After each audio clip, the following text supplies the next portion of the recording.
Yeah, just a quick review of Optimum Nutrition Micronized Creatine Monohydrate Powder. Say that 10 times in a row.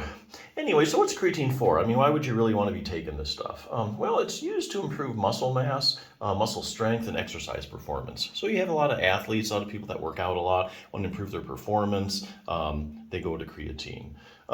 Couple things to know about this. Creatine monohydrate is considered the gold standard among creatine forms. So just know that. The other thing you need to know is like how much of this stuff do you take? What's recommended? Well, people take a lot of different doses. You know, one person in the gym might take this, the other person might take that. Usually do it in grams per day. I would have to say that the most studied dose is 5 grams a day. So people take 5 grams a day. How does their muscle mass do? 5 grams a day. How much does their exercise, performance improve? So 5 grams is really the most studied dose. So that's exactly why in this protein powder, if you do 1 rounded teaspoon, you get 5 grams.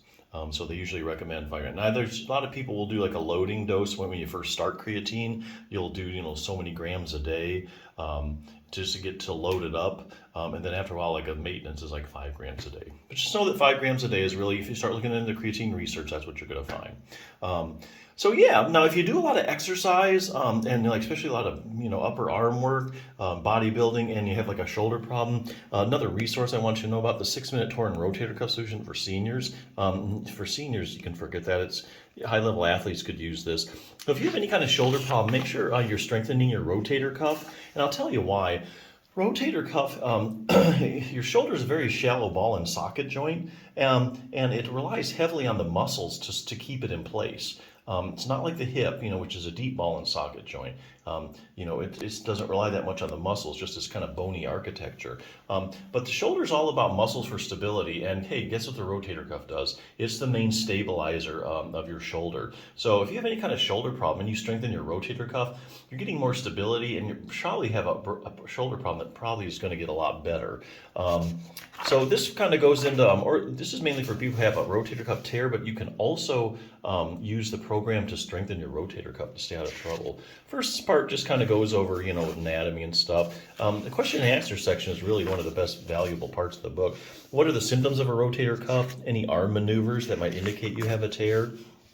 What imaging tests are used to diagnose a tear? Where does it tear at? Just about anything you'd ever want to know with different kinds of tear. I have a rotator cuff tear and I'm in a lot of pain. I need surgery, right? So that's a big question. So not really. And this is a very evidence-based book, and they use studies. Each one of these boxes is a study they quote to support their answer. So basically, here's why you don't want to do that. Let's say you take 100 people, a study with rotator cuff tears, and you measure the size of their rotator cuff tears.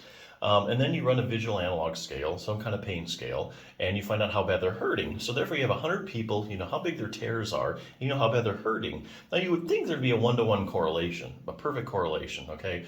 People with the bigger tears are the ones having the most pain, but that's really not what these studies are finding. They find there's people walking around with big old tears that, hardly have any pain. There's people with small tears that are in excruciating pain. On top of that, you also have a group of people that walking around with rotator cuff tears that are asymptomatic. They don't have any pain at all. So the painless rotator cuff tear is a thing. It's well documented in the literature with MRIs. So that's why you can't say, oh, I'm in pain, I got to have surgery. Well, you don't really know how big your tear is or if it's really necessary or not. Might be more to something else giving you your pain besides the tear. What if I just leave my rotator cuff tear alone? Great question. Does having a torn rotator cuff set me up for arthritis? Here's probably the best question. So how does exercise compare to surgery when it comes to a rotator cuff tear? Here again, evidence-based medicine, the only way you're going to know that is by doing a randomized controlled trial. And that's the highest form of proof in medicine that a treatment's actually effective. So you take, say, 100 people with a rotator cuff tear, 50 you randomly assign to surgery, the other 50 you randomly assign to a good exercise program. Then you follow them over time. You follow them over 1 year, 2 years, 5 years. There's some really good long-term studies here. And you find out who does better, people that had surgery, people that just did a good exercise program. So this book has compiled all the randomized controlled trials comparing exercise to surgery. Make a long story short, you can end up in the same place. So that's according to evidence-based. To that end, they have a rotator cuff program. It's in 3 different levels. So like, let's say you can hardly move your arm. You start with the first level. If you just want to prevent a problem and you have a pretty good high-functioning shoulder, you can just go ahead and use the the advanced one, the third level. But anyway, yeah, lots of stuff for that. But anyway, hey, this is basically, they say it's the #1 creatine brand in the USA. So yeah, check it out.